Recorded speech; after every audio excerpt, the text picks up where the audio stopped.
Mad Knicks giving you a series outlook, an NBA Finals outlook. Knicks versus Spurs, man. Let's just get right into it, man. I ain't gonna waste your time.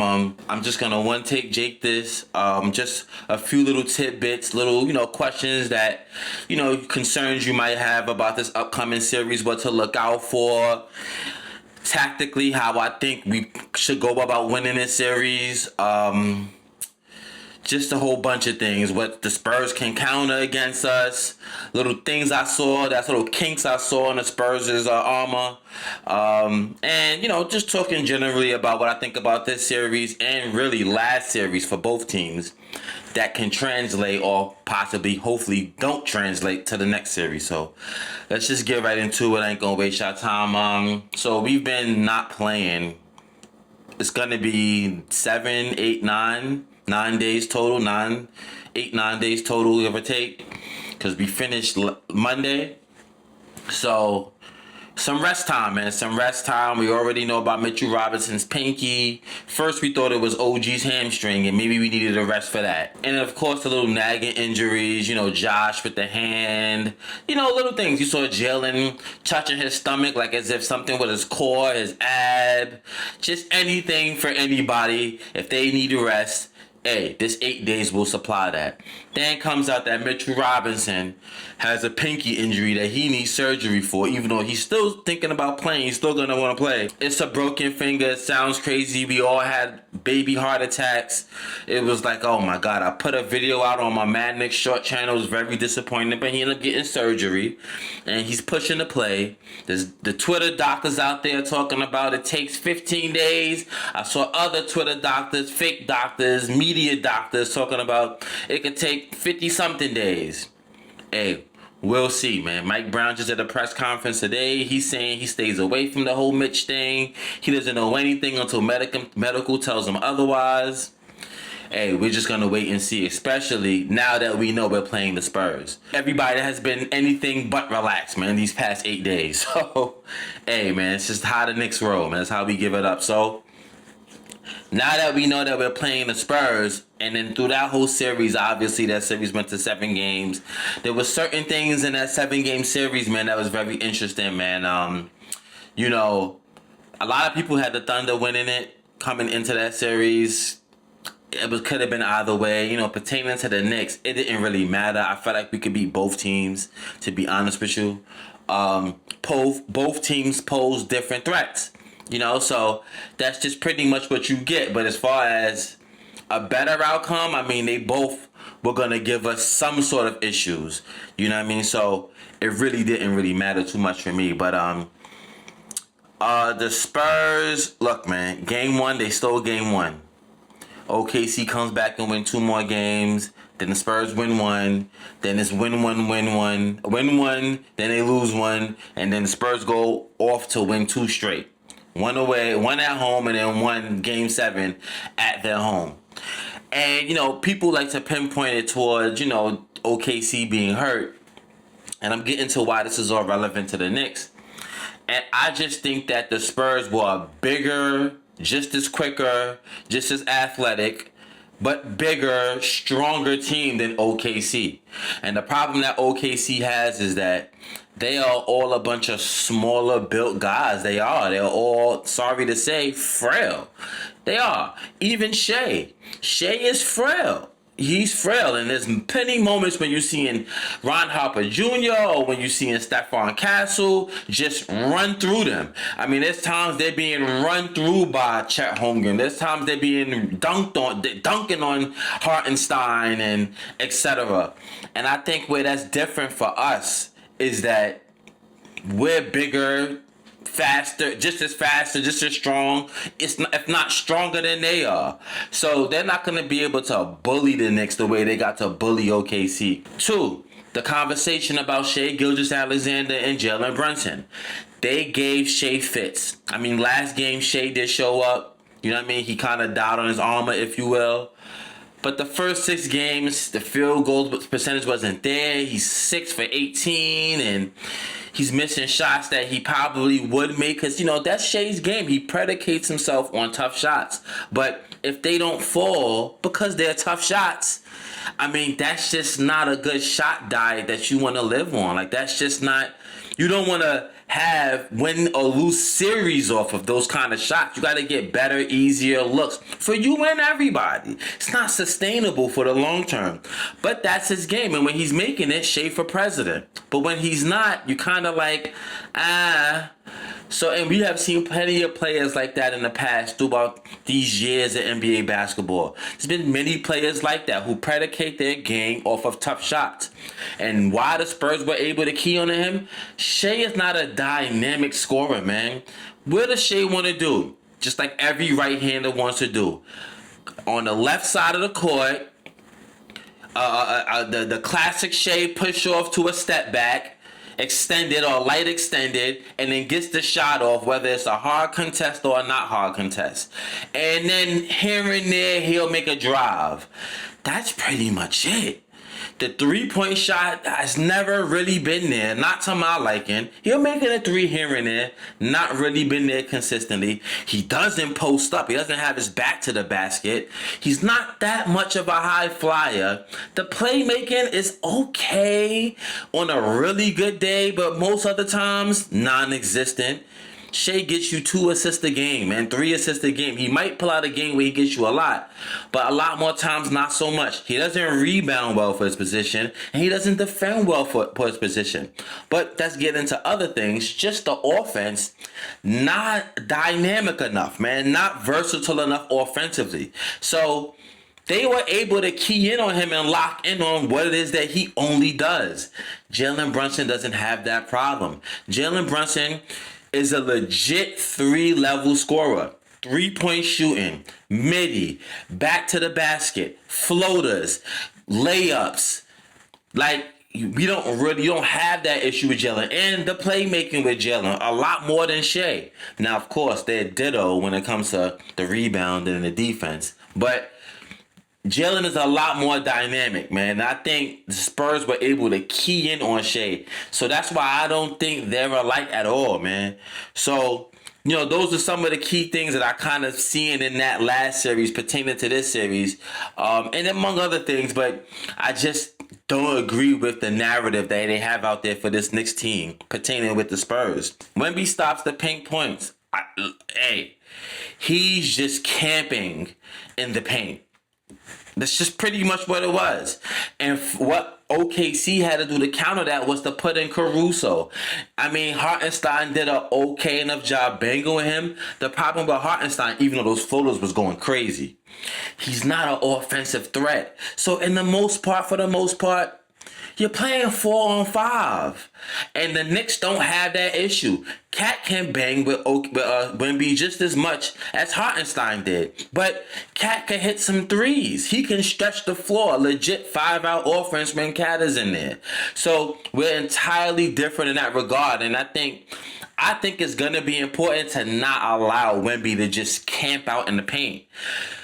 That was one of the real problems OKC had. And this is my next point with the whole point of him camping in the paint.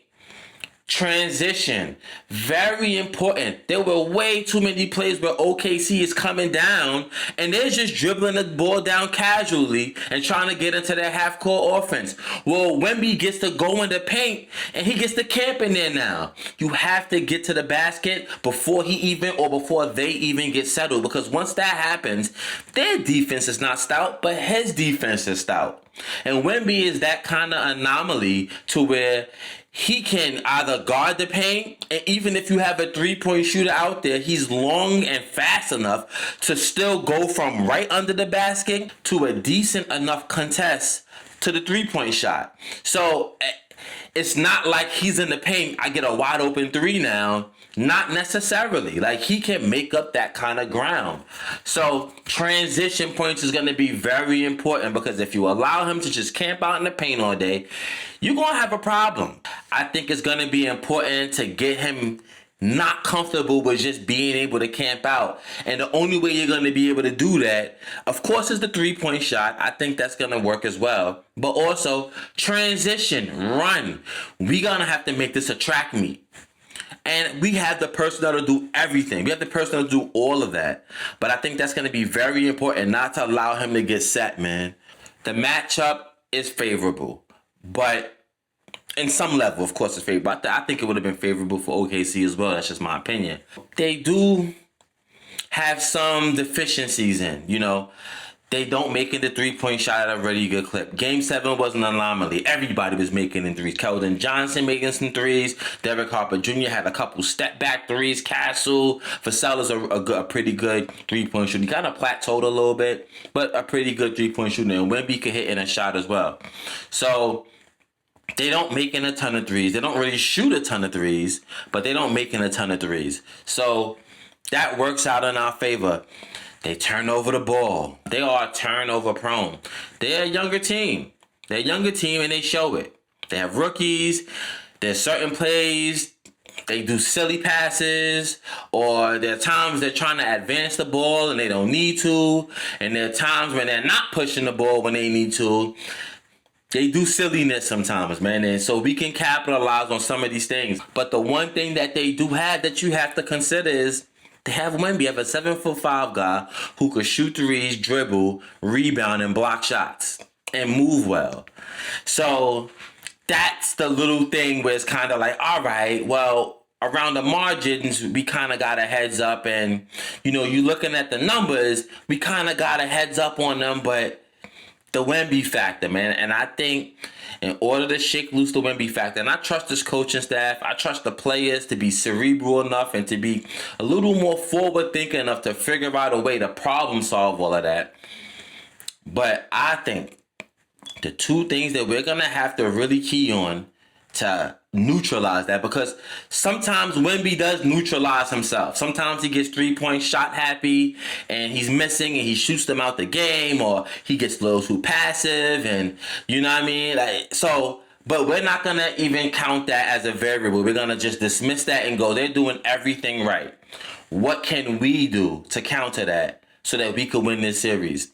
Transition is very important on misses and makes, and we've been doing that since the last series.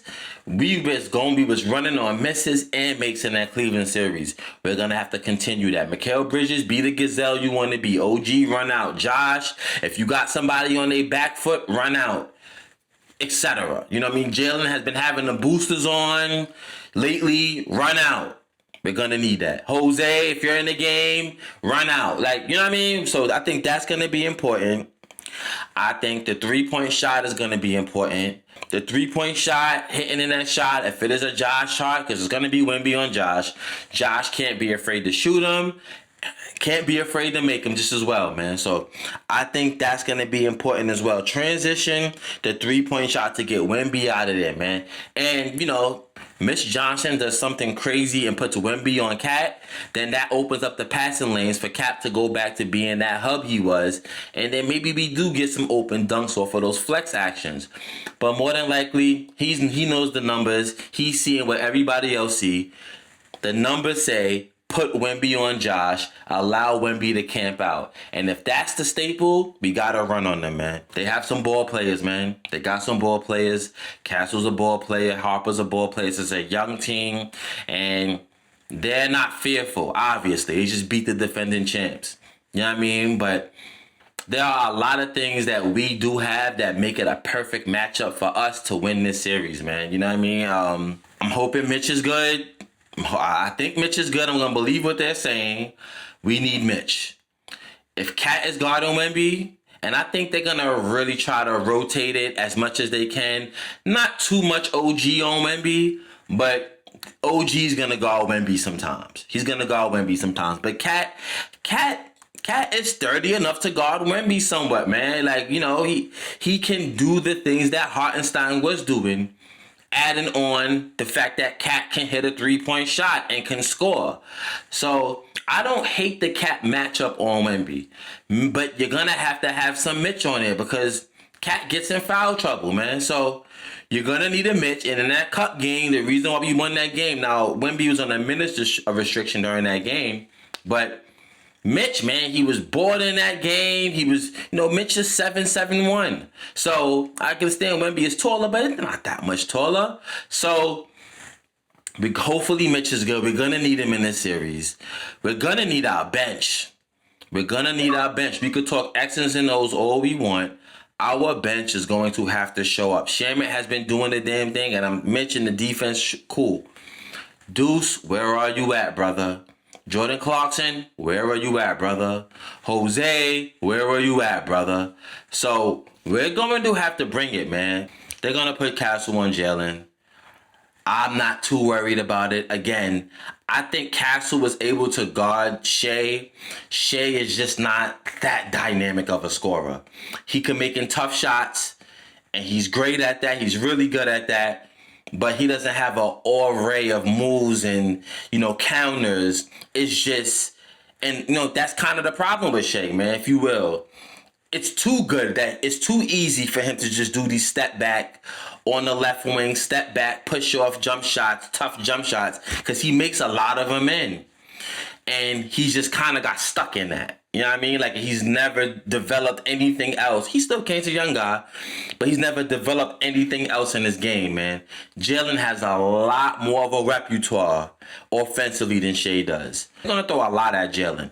But this team's maturation and not solely relying on Jalen, man. And especially if Mikal has been playing how he's been playing, and OG is revving up. OG has got his rest. Hopefully that hamstring is not an issue. We need 4 to 7 games of fury from you. He's starting to get it back. Cat is involved, and Josh hitting that shot.